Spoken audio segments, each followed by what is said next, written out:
Benguet, 1992. Isang simpleng biyahe ang naging bangungot. 4 na babae ang sumakay ng jeepney. Ang driver at mga pasahero, mga pulis. Ang mga tagapagtanggol, naging berdugo. Dinala sila sa liblib. 3 buhay ang agad nawala.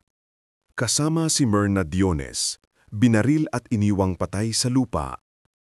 Inakala nilang natabunan na ang kanilang sekreto.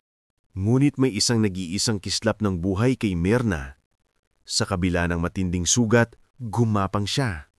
Sa dilim, sa sakit, hindi siya sumuko.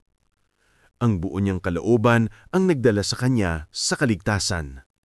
Si Myrna Diones ang taning saksi ng Sablan Massacre. Hinarap niya ang mga tiwaling pulis. Dahil sa hindi niya pagsuko, ang katotohanan ay nanalo. Ang kanyang improbable na pagkaligtas ang naging daan sa hustisya.